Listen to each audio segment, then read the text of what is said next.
whenever I visit Windy City. No, 30 degrees, way too cold, so hold me tight. Will I see you at the show tonight? Will I see you at the show tonight? Hey. 2:30, baby, won't you meet me by the beam? Too early, maybe later you could show me things. You know what it is whenever I visit Windy City. No, 30 degrees, way too cold, so hold me tight. Will I see you at the show tonight? Will I see you at the show tonight? Hey.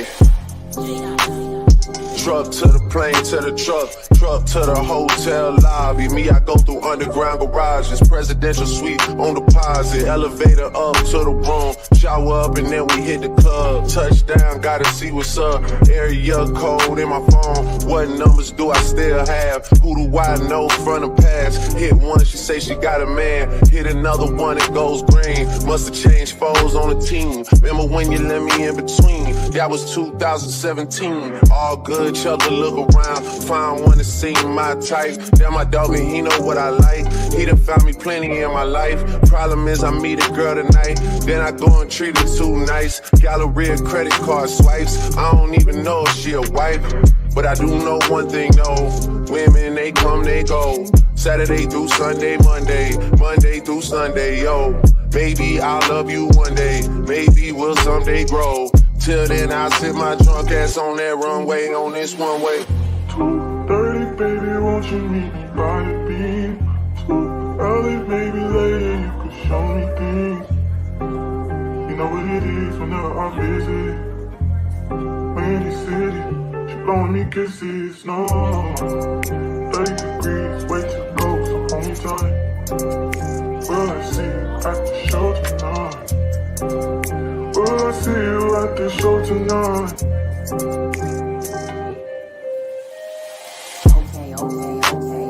Jury in the safe on arrival, pistol on Jay for survival. A lot of people gunning for the title, a lot of people trying to take us viral. I'm just trying to have a nice night though. Waiter brought a check for the meal. She said, babe, I think there was a typo. Nah, girl, I got it, that's light though. I can show you bigger things than that. It's gonna be a minute till I'm back. Let me get you images that last. Amex had a limit in the past. I had plenty women in the past. I done plenty sinning in the past. You don't need to know, but you can ask. Sticking on your backstage pass, all access, cause you bad. You could go wherever with that ass. Show to the shower, to the truck to the club for the party. You go in first with your girls, cause I don't know who's out there watching. But I do know one thing, yo. Women, they come, they go. Saturday through Sunday, Monday, Sunday, yo. Maybe I'll love you one day, maybe we'll someday grow. Till then, I'll sit my drunk ass on that runway, on this one way. 2:30, baby, won't you meet me by the beam? Too early, maybe later you could show me things. You know what it is whenever I visit Windy City. She blowing me kisses, no. 30 degrees, way too cold, so hold me tight. Will I see you at the show tonight? Will I see you at the show tonight?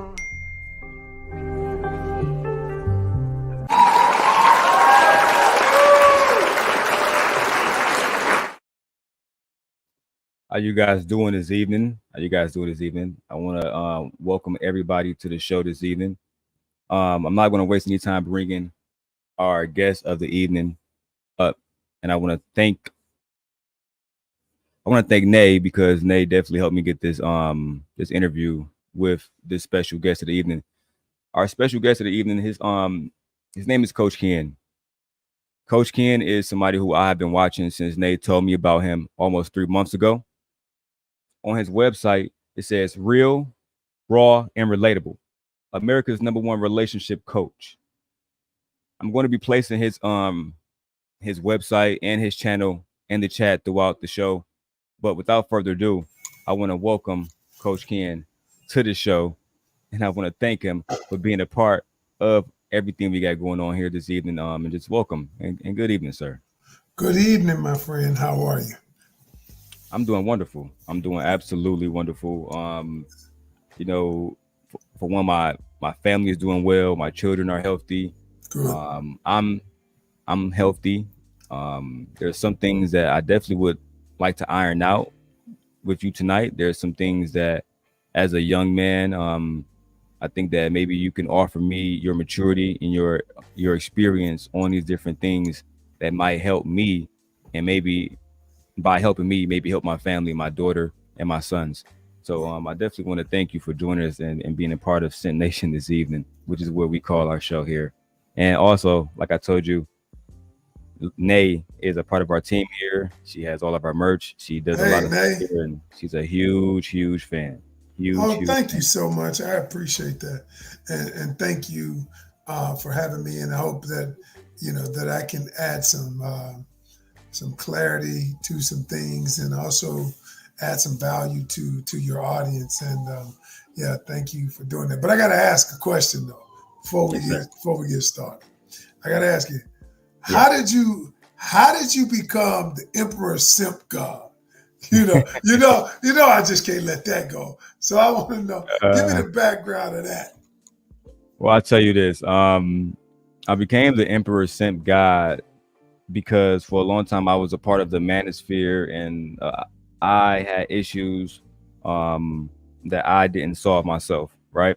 So just like a lot of other men, I was on the internet, and I was looking to older men. I was looking for people who may be a part of a different community other than my own, which is Detroit, Michigan, to maybe advise me on different, on different ways to be a better man and to grow as a young man, as a father, as an entrepreneur. Men like a Kevin Samuels at that time, and other men who were a part of the YouTube spaces. But eventually, in 2020, I had my youngest daughter, and her mom her mom had a lot of issues with her pregnancy. She had postpartum depression directly afterwards. So she went through a lot of personal issues, and it left me in a situation where I had to be a single parent.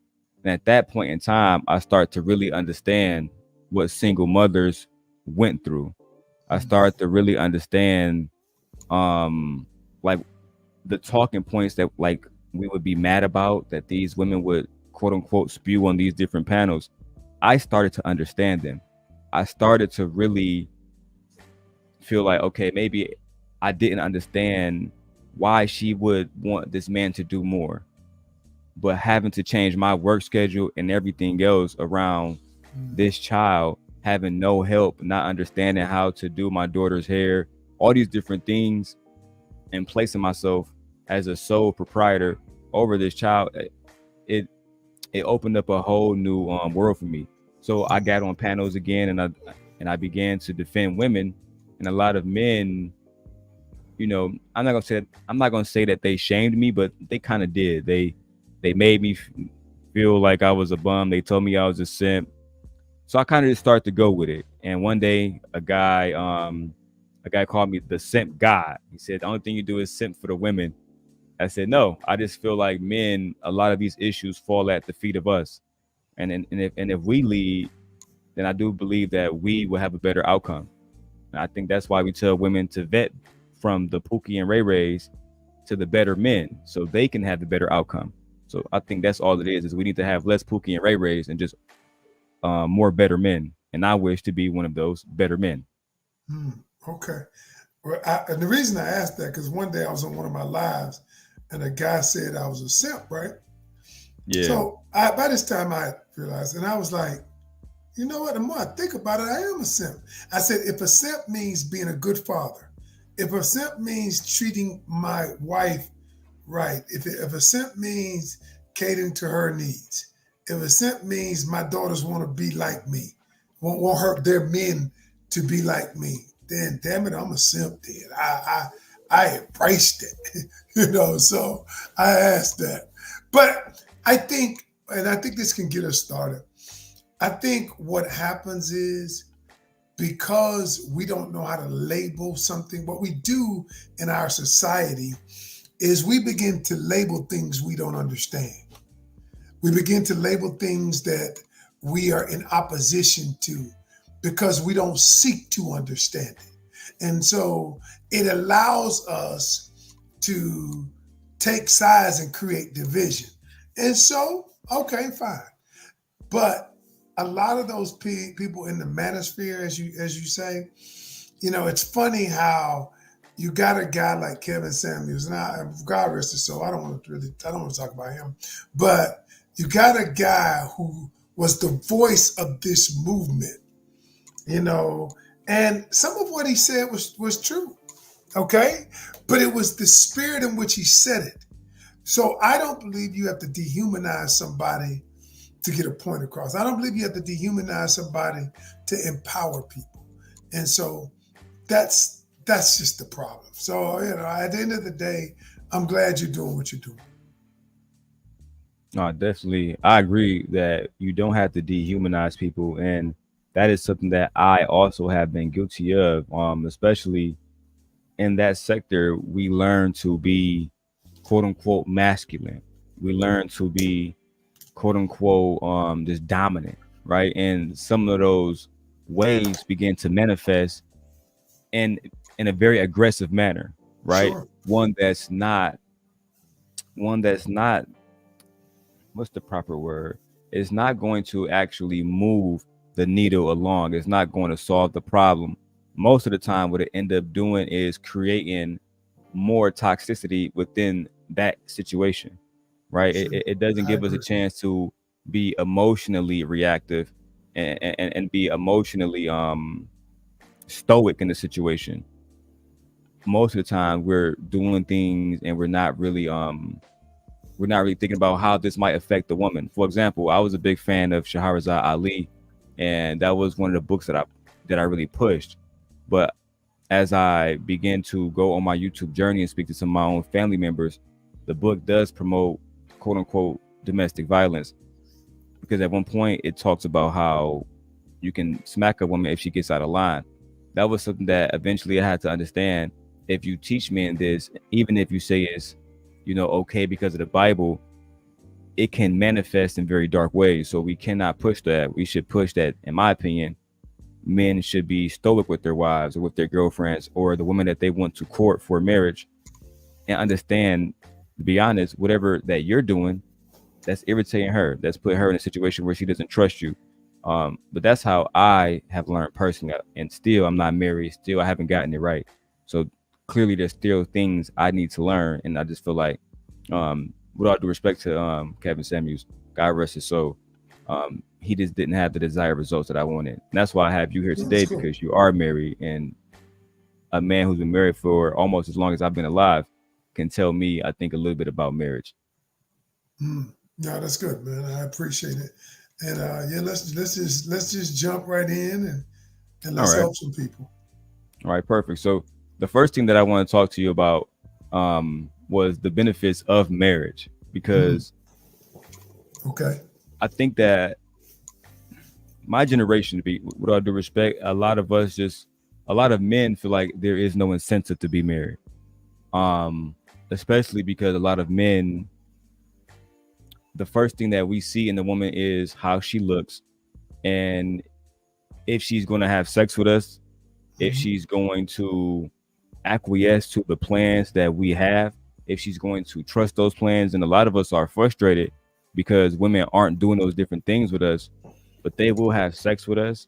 They would do these other different things, but they won't help us build an empire. They won't help us build wealth. They won't be spiritually connected with us. And for me, it has been very, very, very frustrating. So I still haven't grasped the benefits of actually getting married at the altar in front of God, in front of my family, and making a legal pact with somebody. I think that a lot of people in my generation feel like a lifelong partner is just as good. It's just as fruitful, right? And I can't say in the name of God, because obviously God wants you to be married. But I think that maybe somebody like yourself who has been married for 22 years, sir, you could explain the benefits of marriage. Sure. Thank So let me start by saying this. First of all, we have it. The reason why marriage is frowned upon a lot of times nowadays is because we have a lot of influencers, we have a lot of platforms, we have a lot of these people who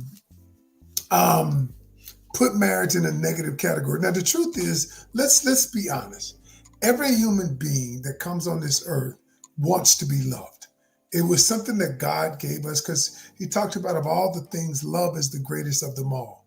We all want to be loved. We all want to love somebody. That is the reason why so many people at a young age, they say children have issues because their father and mother did not love them the way that they should have been loved. So that is an innate desire that is in us, okay? We want to be loved. We want to experience love. We want to love because that comes from the Father himself. Now, that being said, the relationship, the dynamic relationship between a man and a woman. Now, I know there are other types of relationships, man and man, woman and woman. I get all of that, but I want to talk about men and women tonight, okay? Because that is what I feel like God wants us to focus on. That's just my opinion. I'm not knocking anything else. Now, but here's the thing. When you have over 53% divorce rate, okay? And when you have people who don't necessarily understand what marriage is, they don't understand the dynamics of partnership. Because you said something. A lot of men in the manosphere, they want the woman to be submissive. They want her to be in line with his dream. They want her not to talk back, not to do anything like that. The problem with that is that's not God's way. God's way says, listen, the man should love his wife like Jesus loved the church. The God says, submit one to another.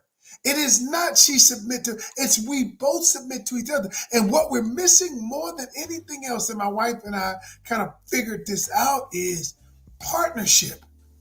Yo, it is not some autocratic type of situation where you are subservient to me. What a lot of men in that manosphere are looking for, they're looking for servitude.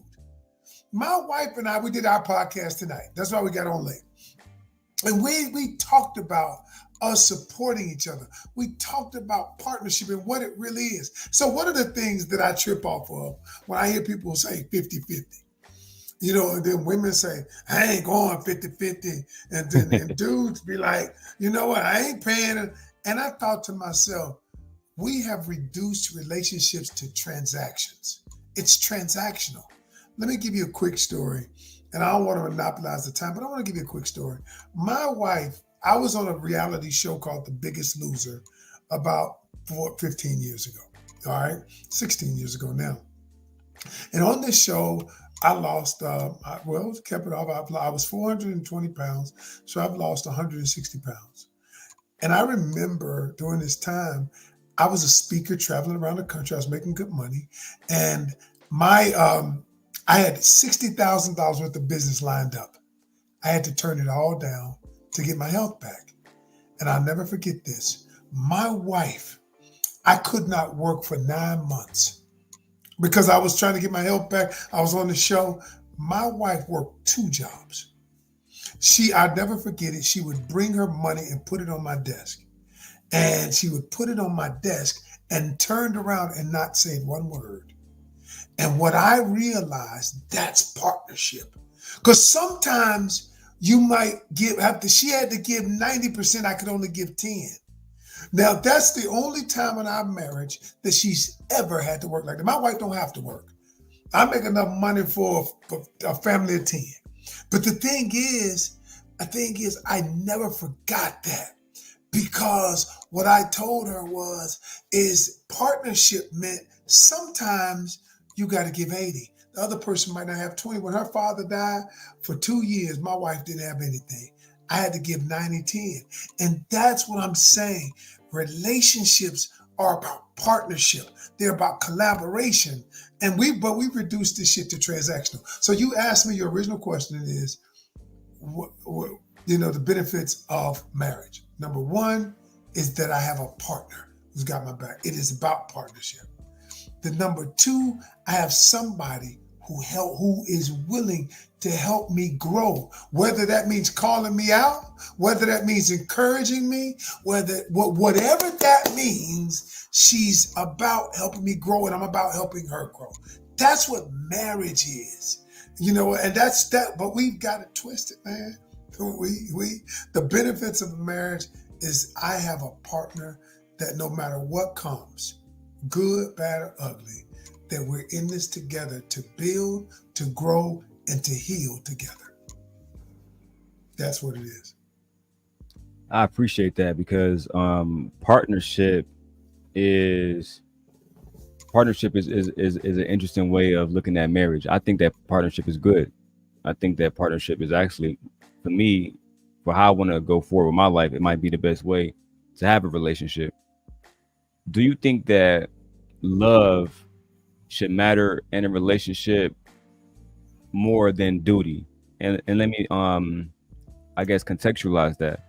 Please. Because I think that no man or no woman is going to do her quote unquote duties for a man. She's not going to the things that you have experienced with your wife. I would say she do those things because she loves you, because she care about you, and her love is the reason why she wants to see you thrive, because she know that when you thrive, she will thrive because you also love her, right? True. So True. It's like a yin and a yang. It's like a parasite in having a symbiotic relationship with the host. They need each other. They love each other. That's a good example. Yes. So could you speak to that? Like, do you think that love really matters? Because in these spaces, they teach young men that love doesn't matter. You don't have to love your wife. They use that example from the Denzel Washington movie called Fences, where he told his son, "I don't love you. You know what I'm saying? I don't have to love you. I take care of you. I do these different things." But I think that's a different dynamic. A son and a wife is different, right? You have divine obligations over a child. You don't have divine obligations over a wife, or I think maybe I'm wrong there. So I'm going to concede my time there to give you a chance to speak. Now, let me ask you a question. If love didn't matter, why did God talk about love being the greatest of them all? Long suffering, all of these things, but love is the greatest. So let me say this to you. What we're referring to many times, and I don't want to get too deep on here in terms of science, but what we're referring to is the feeling of I'm in love. When a person feels like, ooh, when they have that queasy feeling, when that feeling strips. And I explain to people, I said, you're talking really two different things. The feeling of being in love is nothing more than a hormone rush. Okay? It's a hormone rush of oxytocin, the bonding chemical, dopamine, the feel-good chemical, and serotonin, the calming chemical. Okay? So when you have this mixed together, it is released in your body, and that makes you feel like I'm in love. Well, that hormone release comes and goes. That's why when you're in a relationship and things are not necessarily going and you don't feel it, you think you're falling out of love with the person. But the truth of the matter is that is nothing more than a chemical cocktail that makes you feel that way. That is why I say true love is an action word. It's based on commitment to the person and the relationship, regardless of this cocktail and how I'm feeling at any given moment. Sometimes my wife get on my nerves. If you've been married 22 years and I've been with her 30 years, you've been with her, but no matter what, I love my commitment to her and the relationship does not wane. And so no matter of the fluctuation of this hormone release, and that's why people get into it and say, well, I ain't in love no more. Well, the truth is that shit comes and goes anyway, based on the connection that you might have with that person. You know it. I You agree. know it. And so if we begin to look at it from a standpoint, though, I am committed to the process. I'm committed to this person, regardless if how I'm feeling at any given moment. And so when you learn about what this true cocktail of love, of what you feel is, you realize that shit ain't really real. The real thing is when she gets sick. Is when somebody in your family gets sick and get cancer. Are you there every day? When you become a caregiver, just like your daughter, you take care of your daughter because of the love you feel for her. Sometimes she might get on your nerves, talk back, I don't know, but no matter what, the commitment, love is an action word, and that commitment that you have exhibited, no matter what you feel on any given day, you still are committed to the process of loving her. I definitely, I'm always committed to my family. My family is committed to me. Sure. Like I said, that's a divine commitment. I have to be committed to my family, even though I think some ignore that calling to be a father. They just they don't give it their all. So that makes me go into the next thing I'm gonna ask you, and I definitely appreciate you breaking down some of the benefits of marriage and answer my question about love, because I think love matters. And of course it matters. It does goes in God and out. wouldn't have said right? it if it didn't matter. Absolutely, and I'm glad that you said that, because exactly, God wouldn't say it if it didn't matter, and the Bible says God is love. I think that at the end of the day, though, and I'm glad you brought it up, it goes in and out, and love don't pay bills. Love doesn't buy a house. True. Love doesn't provide a certain security that's needed outside of the emotional. I think that's where a lot of men, we focus a lot on those things, right? Because we can love a woman, but if we can't provide for her, then in my understanding, the relationship just not gonna work out, right? A lot of men would say that, well, Coach Ken, his wife, when he was down for years, she held him down. And a lot of us haven't experienced that, right? A lot of us have experienced we lose a job, we get into a hardship, and we lose everything, right? We lose. I mean, I'm an example of that, right? Recently, I went through a lot of different hardships. I still came out with full custody of my child, and I still make enough money to keep my roof over my head and stuff like that. But I'm definitely not financially free, right? I'm still spending money as a student, paying for school. Still in debt, paying back, school debt from old school, from my undergrad years. So these different things, I haven't really found the way that I can take a month off and go on vacation and do these different things. I'm still building my entire life, right? Sure. So what advice do you have? Do you think men should date before they are financially free, or do you think that that's not something that matters? Because I heard you mention 50-50 earlier, which is something a lot of men are open to and some women are, but some people don't feel comfortable in 50-50 situations. I've heard women even refer to it as low vibrational. See, when you hear that, first of all, any woman that says that, what if the man can't? Okay, let me put a real example out there. Say the man has a heart attack and can't work. Say he can't work for 6-8 months. He can't do it. And you gotta do 80-20. Or you gotta do the work. Are you willing to do it? See, that's why I told you from the very beginning. The reason why these relationships don't work is we are looking at this from the lens of all of these influences of people who do not have what it is we want. Think about it. We're getting advice from people who don't even have good relationships. We're getting advice from people who don't want the very same thing that you want. Yet we consume that shit like it's food, like it's air. And when I hear a woman say, I wouldn't do 50-50, I said, you'll never have a great relationship. You'll never have partnership. You know why? Because if this man were to get sick, for rich or for poor, for sickness and in health, if he were to get sick, he couldn't take care of his family. Then what? Then okay, now that man, that created a dynamics that goes against my programming, that goes against my conditioning. What am I going to do then? And so that is the reason why I am saying to you, we got this shit fucked up. We got it fucked up, man. And so I've been very good at helping people.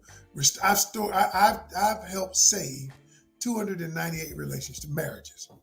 I put 1,200 people together, over 1,200 people together. The one thing that I tell them, stop trying to get whole listening to broken people. Number one, stop trying to get whole listening to broken people. Number two is this. You're right. Love don't pay the bills. You're absolutely right. And we do need money, and we do need money to pay bills. Absolutely. Absolutely. But what about the people, if that were the case, what about the people who are rich? The rich got plenty of money. Right. In Hollywood, got plenty of money. Still over 50% divorce rate. Then that tells you that the main reason for divorce is not finances. It is not. The main reason for divorce is not infidelity. It is not. Do you know the number one reason relationships don't work? Number one reason is uncommunicated expectation and needs. I have a need and an expectation, and I did not communicate it. That is the number one reason relationships don't work. And if you don't believe me, see, a lot of times the infidelity wouldn't happen if you communicated your needs. The money problems wouldn't happen if we talked more. If we were to get deeper and get under the surface, get into the subconscious programming, why I do what I do, why don't I communicate? What was it about my childhood that they told me that I was weak if I shared my emotions? And now I'm a man that is not emotionally intelligent. I'm just saying. And so what we have to realize, a lot of what we are hearing is not correct. It's just not. That's what made me leave the manosphere, right? It's not that I didn't have anything against these different men, but I didn't want to listen to men about marriage if you weren't married. Right. I wanted you to have a successful relationship. I thought that it's like me listening to somebody about fixing cars, but you're not really a mechanic. You know what I mean? Right. Yeah, you don't really have that career. That's like somebody listening to me about fixing cars. You'll be a fool because I don't have the experience. But the last question I want to ask you, because I made my mind was going to keep you here more than an hour. You know what I'm saying? Because it is late. Yeah, no, I get it, man. I mean, I got you. Yeah, you know, it's school just ended and the kids graduating from middle school, and it felt good. Shout out to my son; he just graduated. Hey, shout out to your son. Yeah, thank you. Black excellence, I love it. He's going to the high school he wanted to go to, which is I'm very, very proud of him. But I'm gonna ask you this too. You said that somebody called you a simp.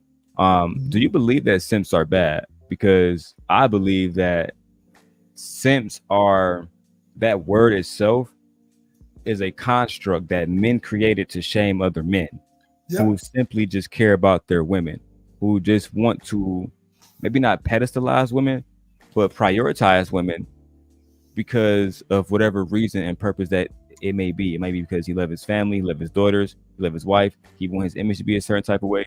A million different reasons, but I think that the word simp was created to shame men, not help women at all or help relationships at all. Do you think that simps are a bad thing? I think you said it. The word simp itself is a construct from men who could not have healthy, happy relationships with a woman. And I think as you said, I think the word simp was created to shame men who had a loving relationship, like me, who treat their woman right. I just bought my wife a car. Yeah, I'm a simp. I think a simp is doing the most, right? Yeah, I'm a simp then. Who take care of their families.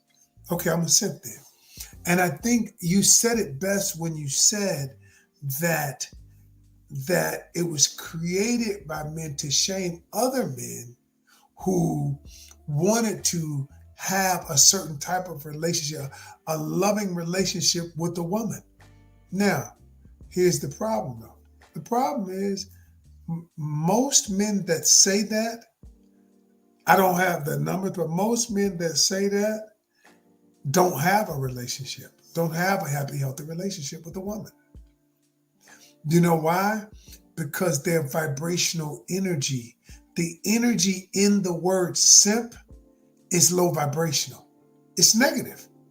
And so if you use that terminology, I imagine that you operate at a low vibrational frequency.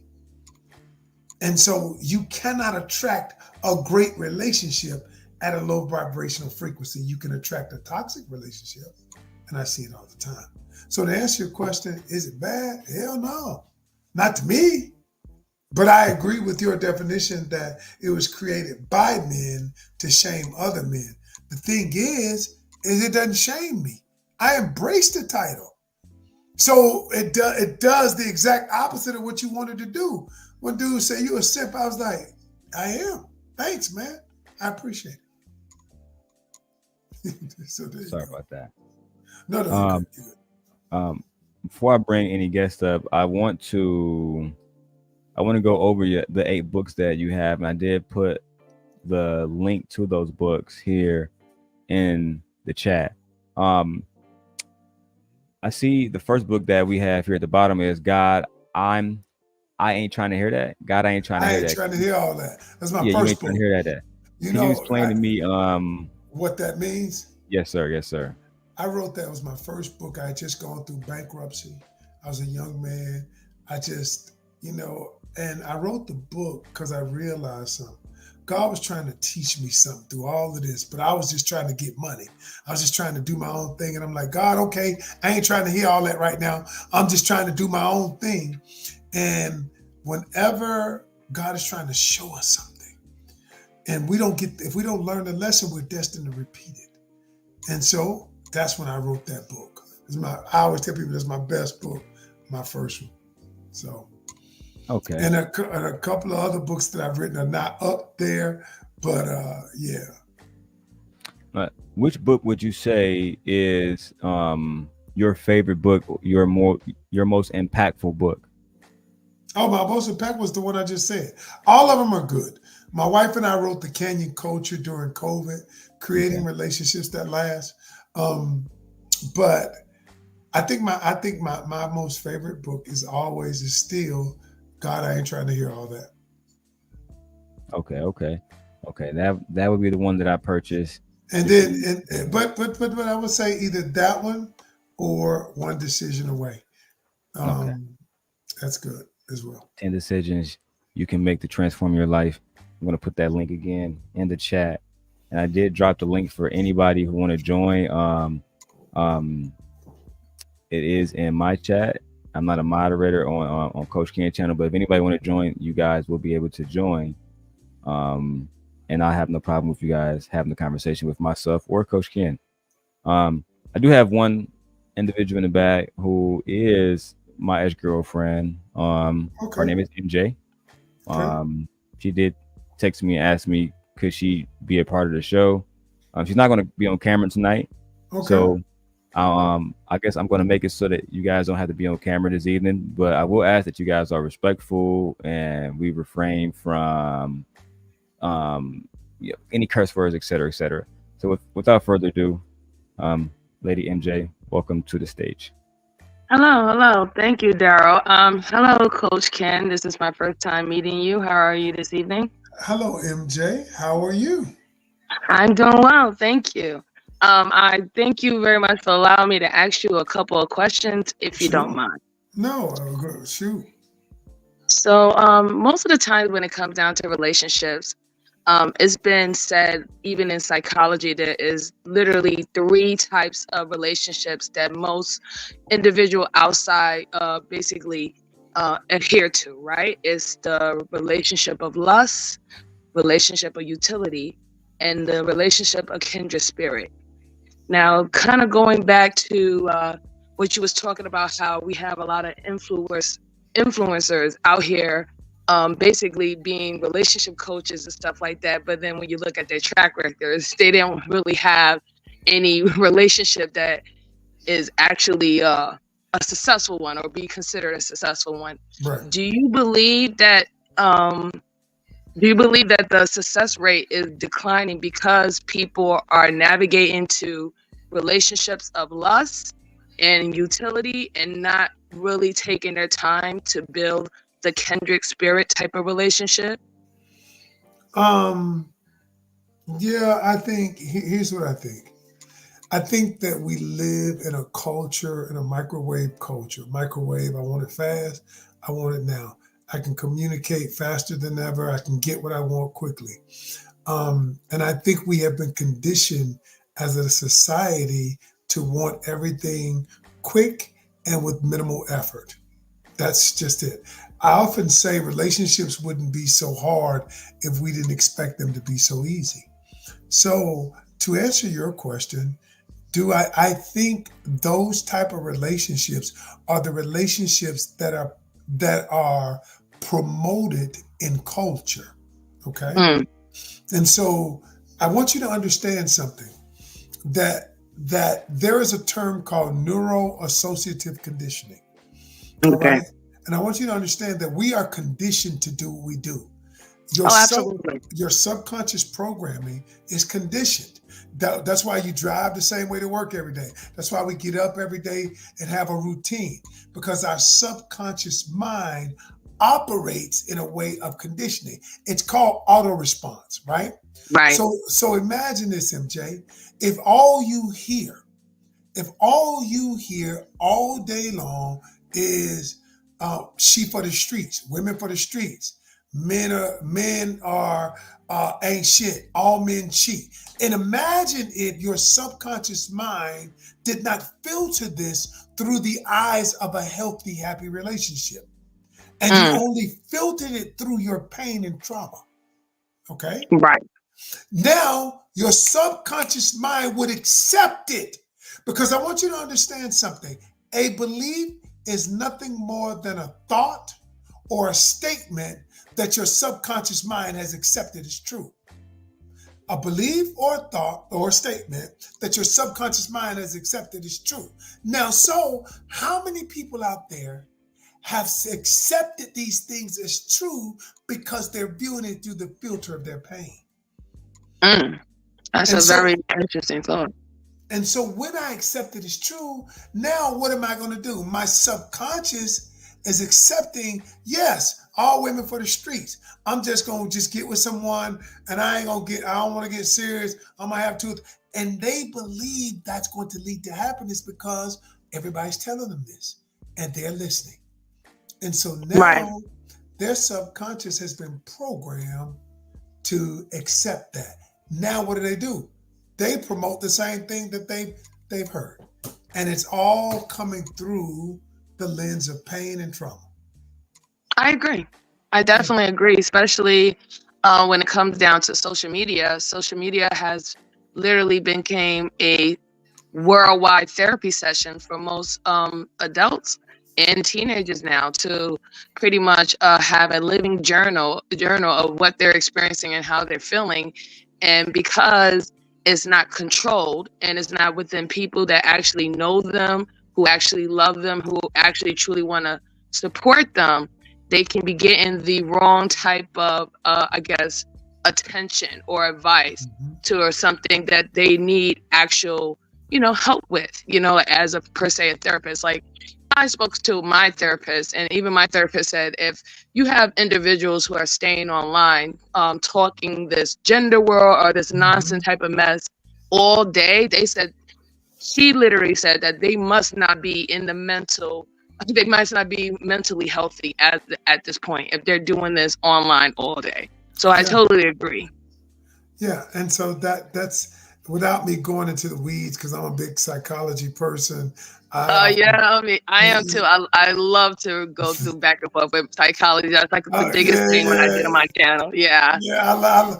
I love just going through why human beings do what we do, and so I appreciate you for your willingness to explore human behavior on a different level and not just take in what people are saying, because y'all, we are destroying. We are destroying happy, healthy relationships, one person, one relationship at a time, by the culture that we're creating. This culture of war, actually, men against women. Coach Ken, I also think is a little bit deeper. We're in a culture and a society built on fear, Yes, manufactured fear. sure. So Yes, because that's where a lot of our actual conditioning come from. We're sure. fearful if we do something wrong, we're going to get in trouble with the law. We're fearful if we don't pay our rent, we're not going to have a home. We're Yes, in a constant state of fear that is giving us, making us have the reaction of, oh, we need to hurry up and do this and comply, or this is what the negative is going to happen. So I feel that our psyche is being attacked 24/7 in that type of way, that now when it comes down to relationships, and then we have the added things that we have, the subconscious things that we fear about, whether we're good enough, our insecurities, whether somebody else is better, whether this works and stuff like that, you have that added on, things that you have to deal with within a relationship, that I think that a lot of people are putting themselves in a position to take relationships of utility, meaning I just want this person who can just have the resources or the finances. I want who can just only deliver the type of lifestyle I want. And you have a whole group of people that you don't even know that is rooting you on, telling you that is what you're supposed to want. Forget the other stuff. Don't just want that. As long as you have that, society wise, you're successful. Society wise, you're winning. And this is why, going back to what you said about celebrity marriages, how they always, some of the majority of them don't even end up correctly, and they and they usually end up dating each other's exes 2-3 years down the road, I and know, all their right? kids are literally half brothers and sisters all in Hollywood. Is because of the simple fact that they never wanted anything else. They solidified the utility part of marriage, but when it came down to actually kindredship and not putting the lust, meaning their body, their celebrity, features and stuff like that, not putting the lust forward and the utility forward, they never really got to have a one-on-one conversation to see if this person really understands them deep and out. And this is why they tend to feel lonely. This is why they tend to do more narcotics whenever they get the chance to. We tend to find out that they were under the influence throughout the whole entire time, even when they were shooting and stuff like that. And I do see that that's now, even what used to be for celebrities is actually happening to regular human beings like you and myself. Like, content creators are also conducting themselves this way, and I just feel it's so dangerous. Yeah, I love what you said, and I totally agree. We are creating a culture of fear, and you couldn't have been closer to the truth when you said we are operating. We have a nation of people operating inside this culture of fear. Did the news does it? Everybody does it, and so Manufacture fear. Yes. yes, yes, manufactured fear is so very true. Thank you for that point. Thank you so much. Oh, absolutely. Darrell, thank you for having me, Hi, MJ, Gently. and thank you. Hey guys. Hey Darrell. Hey MJ. Hey Coach Well, Ken. It's really great to meet you. Okay, this is just a Hey, drive-by. This is just a drive-by, you guys. I literally just have one question. Coach Ken, this question is for you. Do you think that men and women will ever be treated equally but different? Like, I'm okay with being different, but I'm not okay with not being treated equally. So that's just my question, you know. do I ever think that will be okay? So let me say this to you. I want to go back to piggyback what MJ just said. Um, MJ just said there's a culture of fear. I think the fear is that if we treat women equally, right, then on some level, they'll want to overtake men's place in society. And I'm telling you, when I tell you, there are people who fear upward mobility of women.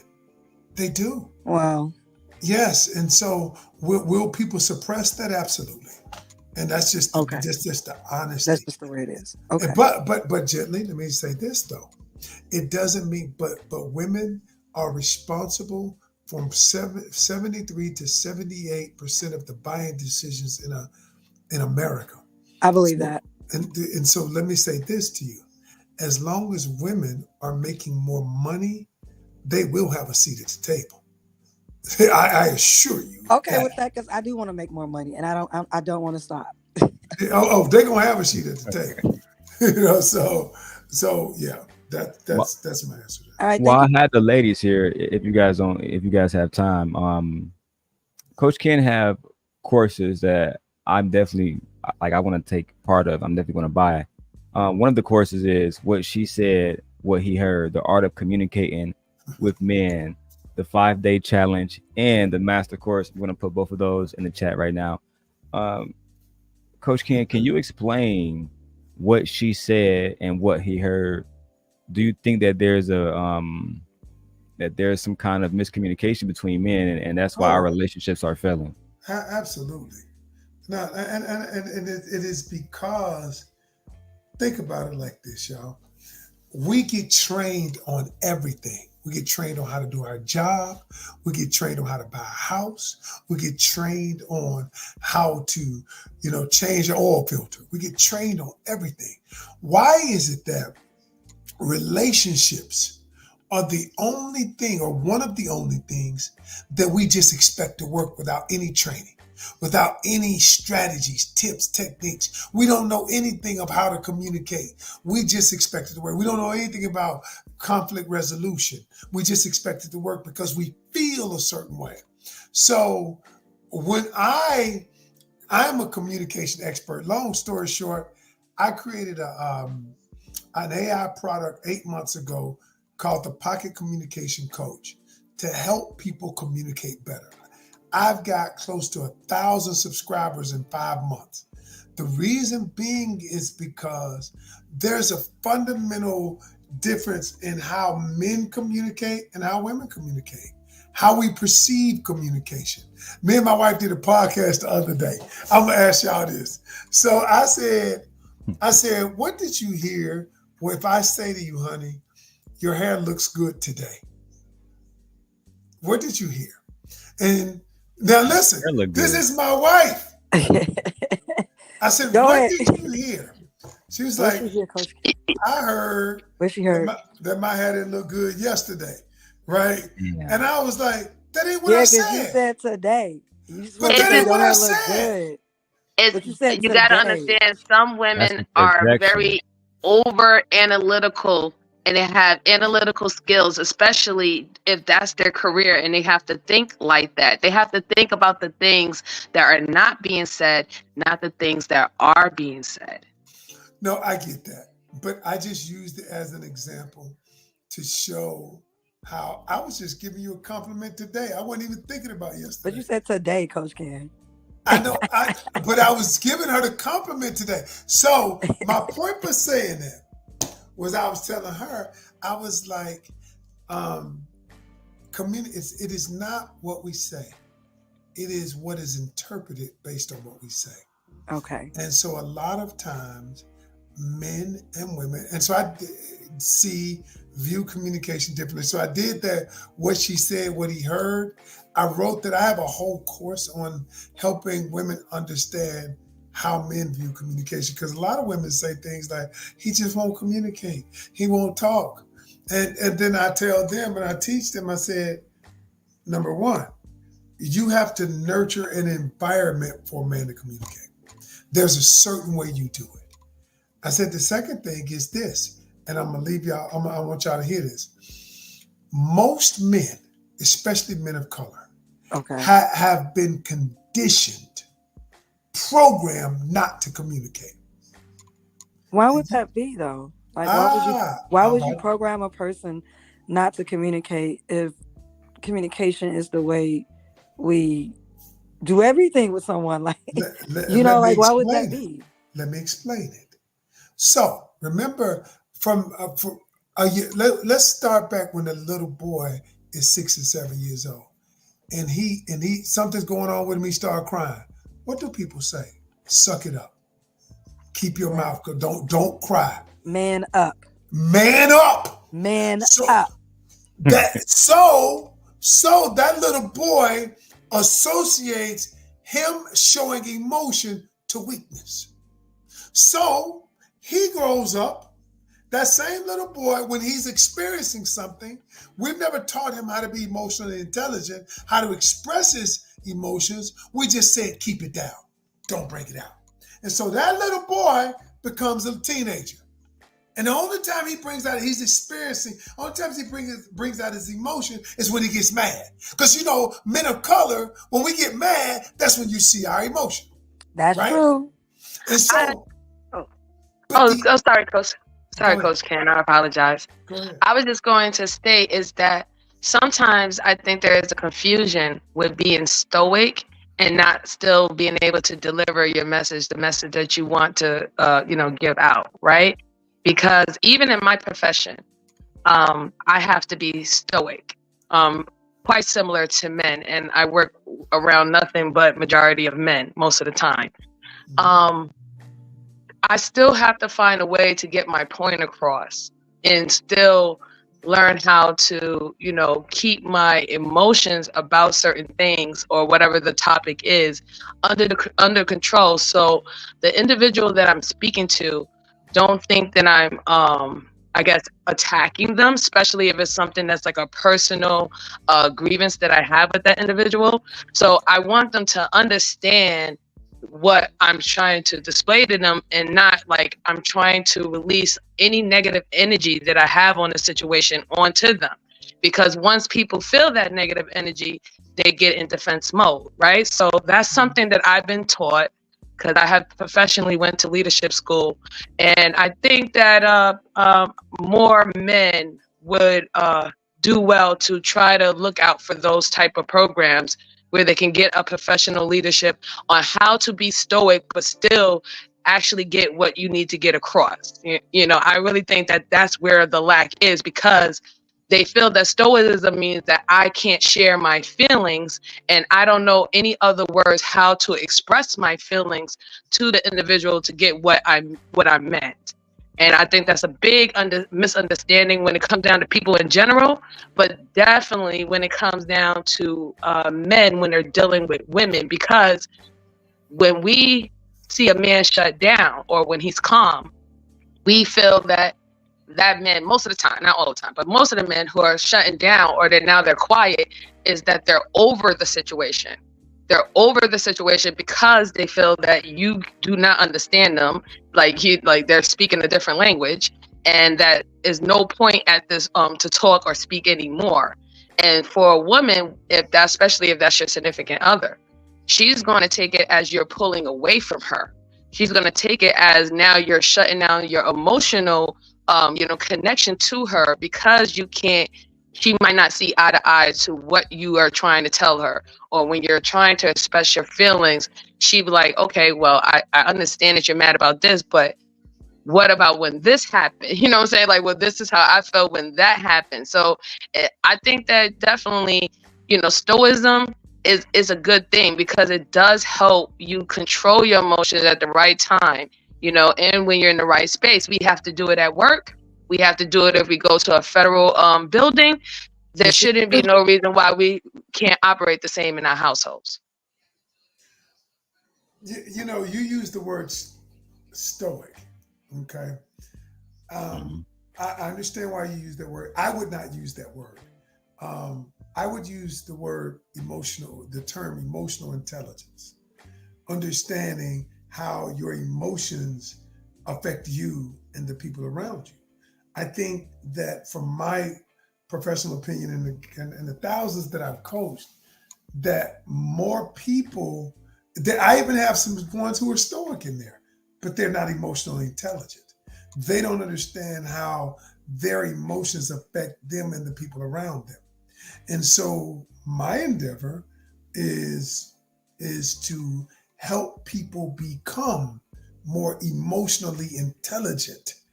And so when I become more emotionally intelligent, I can not only understand how my emotions are affecting me, but I also can develop the communication skills based on that understanding. So No, that's just what I would use. no, I definitely agree. I definitely agree with emotional intelligence. How the only problem is, Coach Ken, what I see today, a lot of people do tend to believe that they are emotionally intelligent, right? And that word is getting thrown around a lot these days as if they actually really know what that means. Like you said, to be emotionally intelligent is to understand your feelings and also understand how you would phrase something, how it could possibly make someone else feel. So you're pretty much conscious in mind to make sure that you're going to deliver whatever your message you need to deliver to the person. But if you're not trying to hurt this person, you're not trying to impose on this person, you're not trying to force, you're not trying to do these type of things to this individual, you will be conscious in mind to make sure that you phrase it that person wouldn't take your feeling when you say that statement, they won't take it the wrong way. That is the emotional intelligence, which is going to be hard because we live in a society of people becoming more selfish instead of selfless every single day. So they are losing the chance to even develop emotional intelligence when they are being fed every day that you need to be selfish, and selfish not in a way where you need to take care of yourself first so you can give to others. No, you just need to be selfish and get as much as you possibly can for others and forget the rest. Right. No, I mean, I but get could we possibly say that emotional intelligence, you know how they say there's a thin line between love and hate? Can we say there's a thin line between emotional intelligence and maybe someone really truly feels the way they feel? Maybe it really doesn't have to be intelligent if someone's feelings are hurt. Like, is that really based on intelligence? Or if someone is the opposite? You know, I don't know. I kind of feel like it's kind of a thin line. You know what I'm saying? Because you can say, I don't know, some people can say someone's not being emotionally intelligent based off of whatever criteria, but maybe that person is just being emotional, has nothing to do with intelligence. I mean, sometimes emotions, you can't quit them. I mean, we have the new movie Inside Out 2 is coming out. You know what I'm saying? It's so cute. So emotions are tricky. You can't quit them. They don't leave. You know, so like, what's the criteria for emotional intelligence? And who's to say that this person is emotionally intelligent and this person is not? So for me, I feel like it's a slippery slope. I can answer that question. Go ahead, Coach Ken. I'm here to learn. The way you learn is consciousness. See, you said that I'll go back to what you said. You said a person, who's to say that a person is emotionally intelligent? You're right. We're going to have emotions. Some people are not. They just experience the emotion. But what happens is when I become conscious of how my emotions are affecting me and the world around me, that I became emotionally intelligent because I used to have an anger problem. Okay. And I realized that how my emotions years ago was affecting the people around me and affecting me and my outcomes. Well, when I started going down this journey, that's when the intellect, the intelligence of my emotions, that's emotional intelligence, the awareness of my emotions and what they're doing to me and the people around me. Sometimes people are just mad and they don't know what their emotions. You ever been around somebody who come around and they get an attitude and nobody want to be around them? Well, they don't know. Maybe they don't care. But what I'm saying is, how do you know? Is you are, number one, you are aware. You are conscious of what your emotions are doing to you and the people around you and how it's affecting. Yeah. Okay. So question then. So if it's consciousness, so if I am conscious of what I'm doing, but I'm still like, I don't care. You don't care. That's different. Right. Is it still emotional intelligence though? Is it just solely based on consciousness? I would say that would be like more like a dark empath, really. Okay, all right. Okay, all right. like a narcissist, you know what I'm saying? Because a dark, you gotta understand, like a dark empath, they score high levels in empathy, but they're also high on the spectrum of narcissism. So they are conscious of what they're doing. Like, they know that they're manipulating somebody. They know that they're using somebody. They know that they're trying to have a one up on somebody, and they're consciously making the decision to do so. So yeah, I understand what you're saying. Like, how would you know if someone is using emotional intelligence the right way, or who is using emotional intelligence the wrong way? And I think that's where the tricky part is now Yeah, today. because I don't. Okay, so then, like MJ said, so according to MJ, Coach Ken, then Mhm. who is responsible for communication? Is it the receiver, the person sending in a message, or the person receiving a message? Who is responsible for that? Oh, this is a great question. In my communication class, I answered it. So let me ask you a question. If I want to tell you something gently, if I want to tell you something, who's responsible for that message? I would say you. Okay, I'm the sender, right? I Right. have something to send you. Right. If I have a package to mail you, who's responsible for the package? The process of whatever you're using it to send it to me to. No, the sender. I'm responsible for Sender. putting the right address on it. Oh yeah. The I'm sender. Yeah. You have to for package it putting up, the right put the zip code on address. it. You have to put, yeah. I'm responsible for putting the right postage on it. Right. Okay. The sender is responsible to make sure that the receipt. See, and this is how communication. So a lot of people believe that if I just say it, well, just forget it. But what I say is if the communication process starts with the sender. It's called the communication loop, right? But I've got to make sure, because I have a message to send you. It is my responsibility to make sure that message hits on. Now, that the message number one, the message has that the other person has. That I'm responsible for the meaning. Okay. That I get across the meaning. I'm responsible for articulating that. I'm as the sender. Now, once they send it back to me, they're responsible for that message.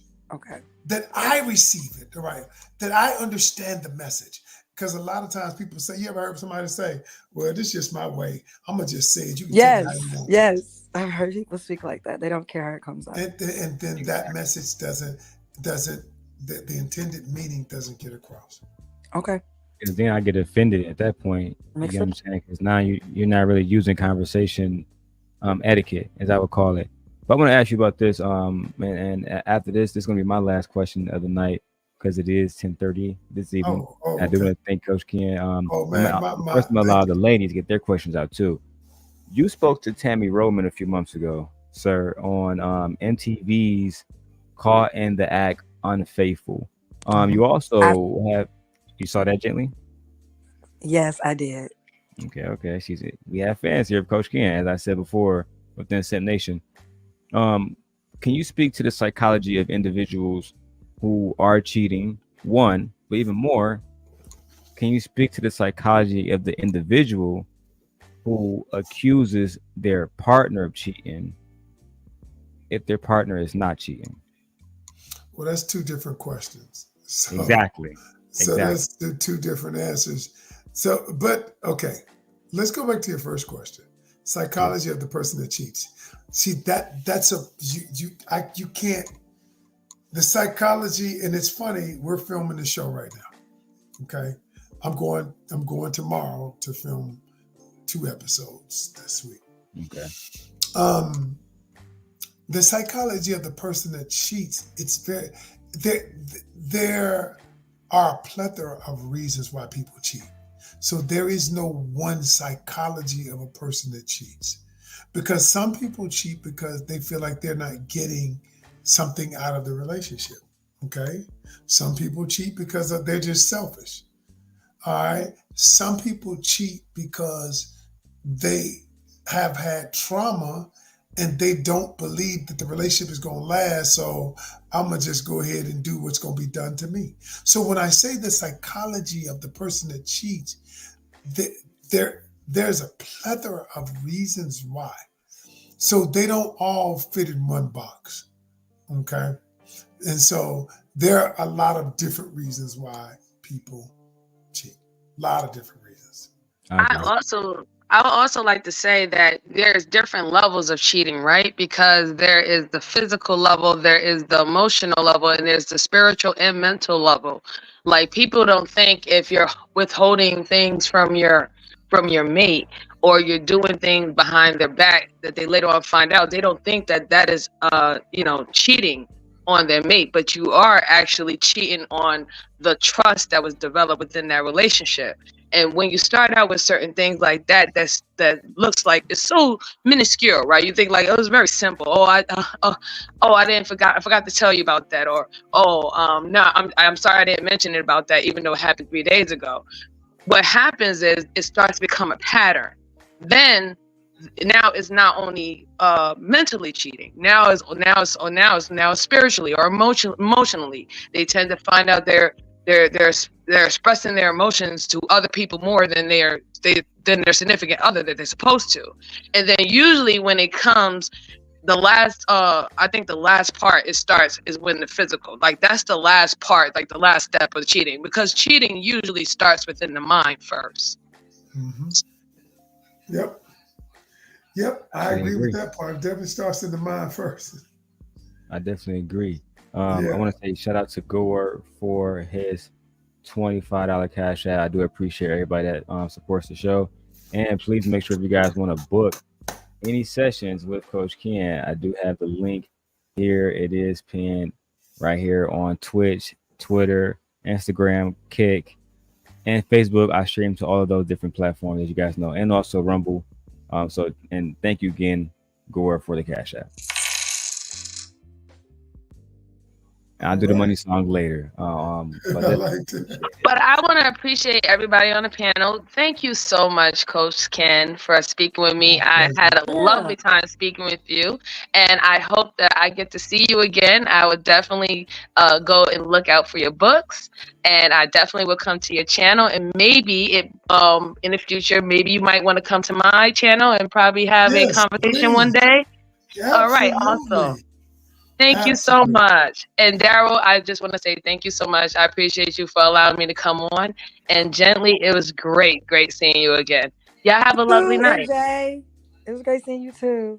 Bye-bye. Good night. Good night. See y'all later. Thank y'all.